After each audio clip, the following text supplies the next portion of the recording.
देशामध्ये कष्टकऱ्यांचं राज्य आलं पाहिजे. आपल्या देशामध्ये आताच्या घडीला कष्टकऱ्यांचं राज्य आहे का? कष्टकरी म्हणजे नेमकी कोण? तुम्हाला माहिती आहे का कष्टकरी कोण? तुम्ही सगळे कष्टकरी. तुम्ही मेहनत करता ना की नाही? मेहनत करू शकता की तुमच्या घरात कोणाला तरी भांडी घासा करून बाहेर येतात का? तुमच्या भांडी तुम्ही स्वतः घासता ना, स्वतःचे कपडे स्वतः धुता, स्वतः कामाला जाता. मग आपण कष्टकरी लोक. पण आपण स्वतःच सगळं करून ज्या बिल्डिंगमध्ये लोकांच्या भांडी घासायला जातो ती मेहनत करतात का लोक? ती मेहनत नाही करत. म्हणजे मार्क्सवादचे विचार होते मागचे की या देशामध्ये कष्टकऱ्यांचं राज्य आलं पाहिजे, म्हणजे मेहनत करणाऱ्यांचं राज्य आलं पाहिजे. आताच्या घडी आपल्या देशावर कष्टकऱ्यांचं राज्य आहे का? जी लोक मुठभर लोक बसलेत ती लोक आपल्या लोकांचं शोषण करतात.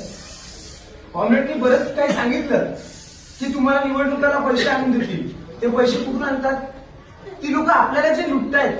आताच्या घडीला बघा, तुम्हाला शिंदेच्या सरकारने सांगितलं की 1500 देतो. पण ह्याच्या अगोदर 2014ला जेव्हा भाजपची सत्ता येणार होती, देशाचे पंतप्रधान नरेंद्र मोदी काय सांगत होते? 15 लाख देंगे. किती सांगितलं? 15 लाख. आणि शिंदे काय सांगतो? 15,000 देईल. आपले लोक सांगतात अरे नाही, शिंदेचं सरकार